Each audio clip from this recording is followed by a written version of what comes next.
Disney ने 20th century fox के सबसे प्रॉफिटेबल कैरेक्टर को खरीद लिया है, मतलब कि एक्समैन ओरिजिन। हाँ, एक टाइम में वो लोग प्रॉफिटेबल था, पर मार्वल सिनेमैटिक यूनिवर्स में जो एक्साइट और हाइप क्रिएट कर रहा है वो है Hugh Jackman has a Wolverine. Jackman ने वुल्वरीन को पोर्ट्रे किया है 17 सालों से, जो कि हम लोग उसको 9 फिल्मों में देखे हैं। भाई बंदे ने तो इस कैरेक्टर को ऐसा निभाया, इतना लेयर ऐड कर दिया है कि ये फैन फेवरेट बन गया है और most iconic super hero character हो गया है पूरे सिनेमैटिक हिस्ट्री में।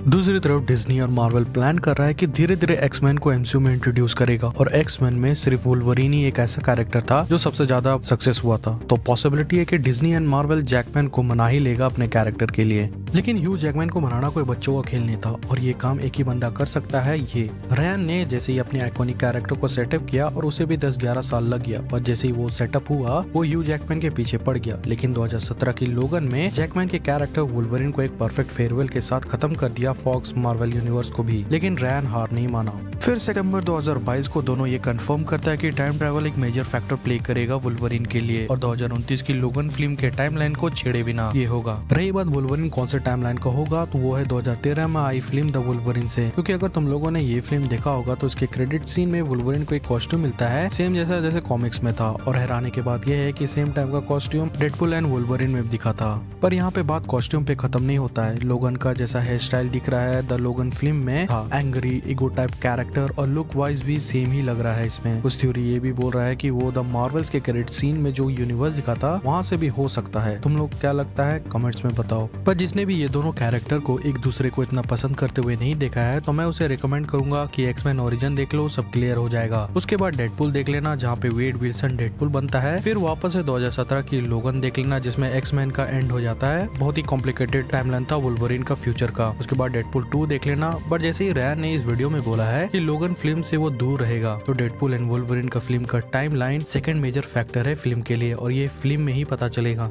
ओवरऑल डिज्नी और केविन फाइगी ओरिजिनल एक्समैन पे ही फोकस करेगा जो 2000 के ट्रियोलॉजी में दिखा था। पहले ये कंफर्म तो नहीं हुआ है, पर ये हो सकता है। जहाँ तक बात रही एक्समैन के क्रोनोलॉजिकल ऑर्डर में, समझा देता हूँ कि एक्समैन ओरिजिन वुल्वरीन जो कि 2009 में रिलीज हुआ था, वो स्टोरी लाइन 80-40 से लेके 20th सेंचुरी के इवेंट पे फोकस करता है।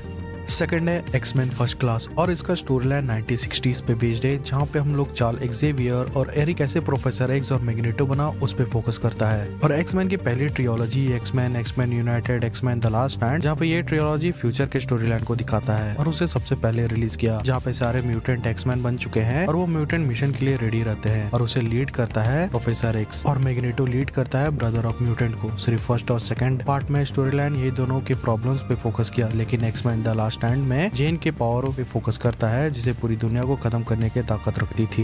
2006 के बाद एक्समैन ट्रियोलॉजी के स्टोरी का कोई पार्ट नहीं आया। डायरेक्ट 2013 में एक सोलो कैरेक्टर वुल्वरीन को सेटअप करता है द लास्ट स्टैंड के इवेंट के बाद, जहाँ पे वुल्वरीन अपने पास्ट को भुलाने के लिए जापान चला जाता है। 2014 में day of future past film का स्टोरी लाइन थोड़ा सा कंफ्यूज कर देता है। मैं सिंपल में समझा देता हूँ कि फ्यूचर में सेंटिनेल्स वेपन जो सिर्फ म्यूटेंट्स को हंट करने के लिए बनाया गया था, वो काफी कारगर साबित हुआ, लेकिन कुछ एक्समैन ने इस चीज को रोकने के लिए टाइम में पीछे जाके उस साइंटिस्ट को रोकना चाहते थे। फिर एक्समैन की अपोकलिप्स देख लेना, जहाँ पे स्टोरी लाइन 1980s पे बेस्ड है। फिल्म इंट्रोड्यूस करता है एंशिएंट म्यूटेंट को और यंग एक्समैन म्यूटेंट सबको। उसके बाद 2019 की डार्क फिनिक्स आई, जिसे जेन के कैरेक्टर पे फोकस किया।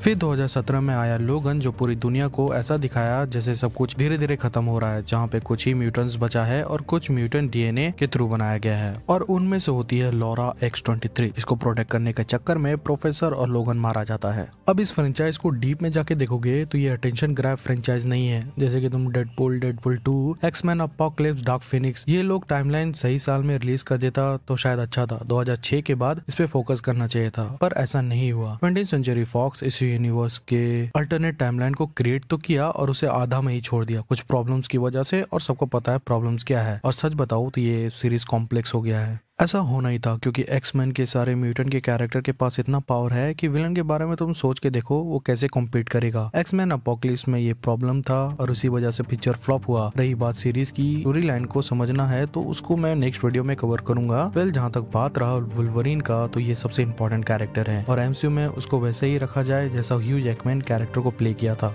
I believe Deadpool 3 will save MCU, क्योंकि जिस तरह से एमसीयू फिल्म चल रहा है उसको देख के डेडपुल एंड वुल्वरीन से एक्सपेक्टेशन बढ़ जाता है, और लोग सिर्फ डेडपूल एंड वुल्वरीन को देखना नहीं चाहते हैं, क्योंकि वो लोग मार्वल कॉमिक्स में सबसे बड़ी इवेंट सीक्रेट वॉर्स का हिस्सा है और एमसीयू को जो अंदर ही अंदर खिचड़ी पका रहा है उसका महक आना स्टार्ट हो गया है। मतलब ये है मेरा कि बहुत जल्दी हम लोग एक ऐसे इवेंट को एक्सपीरियंस करने वाले हैं जो सिनेमा हिस्ट्री याद रखेगा।